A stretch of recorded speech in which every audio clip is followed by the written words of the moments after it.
जोहार के सनाम गति को आर मिटे नवा वीडियो रे सनाम को सगुन दाराम तेहिन दो एमन मी होड़ा सम्पर्के बन बड़ाया जहां बयस तहेकना मात्र 25 बछर मेनखान उनी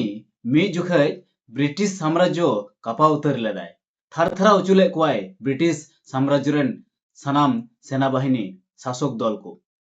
उनी गोटा आदिवासी समाज बुझाव चले कोय जे बहो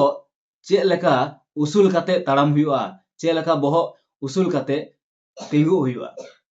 उनी दो हुकना अबुरेन धरती आबा बिरसा मुंडा भगवान बिरसा मुंडा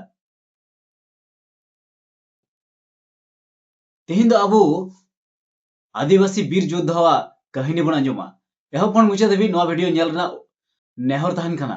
चेदा से अबुआ इतिहास जरूर बाडाय हुई तबुना भगवान बिरसा मुंडावा जन्म हुई लेना 15 नवेम्बर 1875 साल रे और बर्तमान रेना झारखंड रेना उलीहातु आतु रे उनी दो मिटेंग मुंडा घारज रे जन्म लेना कटी बेला रे दो उनी मिटेंग मिशनरी स्कूल रे ओलोग कान थानोआ और थोड़ा दिन उनी ख्रिस्टान धर्म होय अपनार लेदा मेनखान जखने बाडाय केदा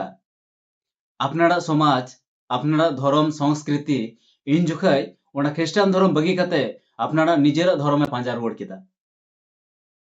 उनी इन जुखे बुझाव लेदा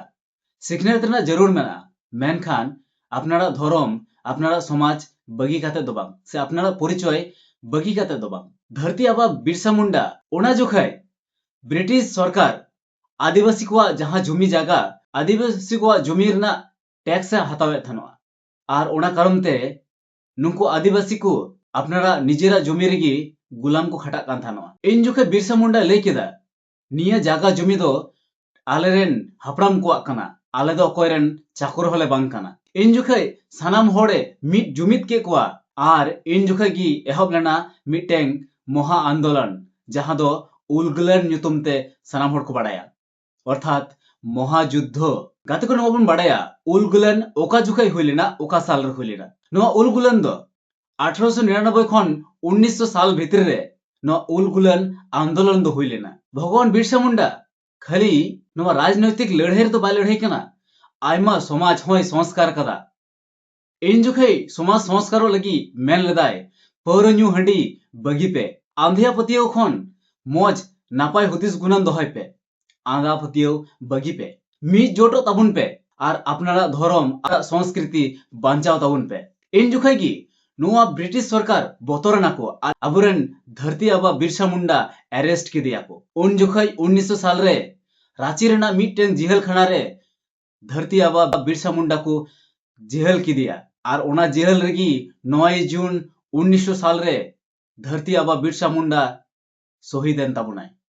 इन जुखे ब्रिटिश सरकारे बाडाय चुले कोआ जे धरती आबा बिरसा मुंडा रुवा कारण ते ओना जेल भितरे रेगी बोंगा तालायना मेनखान आयमा होड़ा गुना नेतो हो उनिया गजो दो मिटेंग रहस्यजनक भावे गी मेना मात्र 25 बछर बयस रे धरती आबा नोआ दिसम लगी ए शहीद एना बाडाय बो नोआ वीडियो रे उनिया कृतित्व चे को ताहे कना चेदा उनी इतिहास रना पता रे तिहिं अबो सनाम होड़ बाडाय लगती कना बिरसा मुंडावा लड़ाई खातिर तेगी बिरसा मुंडावा आंदोलन खातिर तेगी तिहिं छोटनागपुर टेनेंसी एक्ट 1908 रे चलुइना और नुआ एक्ट खातिर तेगी आदिवासी को जमी जायगा बाको हमेट दाड़िया इन जुखे बिरसा मुंडा आदिवासी को आत्मसम्मानेर रक्षा कदा बांचाव कदा सनाम आदिवासी को लया को थानोआ अबो बाबुन दुर्बला अबो दो नुआ धरती रेन हपन कना बन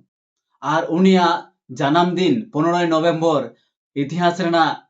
और सनाम आदिवासी जातिया गौरव रेना कथा कना गौरव रेना दिन कना नोआ इतिहास रे उनी दिशा दोहय रेना आयमा कारण मेना उनी अन्याय विरुद्ध रे तिंगुलेना निजेरा समाजे जागवार लेदा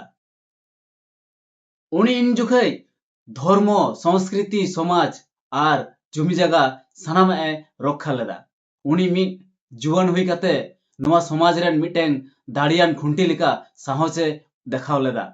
उनिया तेहिं कुकली हुयु कना धरती आबा बिरसा मुंडावा कुकमु बुन पूरा तया अबो किबुन सिखनेतो कना सेबांग अबो किबुन मी जोटो कना धरती आबा अबोय सिखनाव का बना अपनारा परिचय आलबुन हिड़िमा अपनारा अधिकार आलुबुड़ आत्मा मुचे रे सनाम को जय जोहार गाते को नौका नवा नवा वीडियो नाम लगी सनाम खबर बाड़ाय लगी Santal root YouTube channel subscribe तबुन पे और पासे रना बेल घंटा हो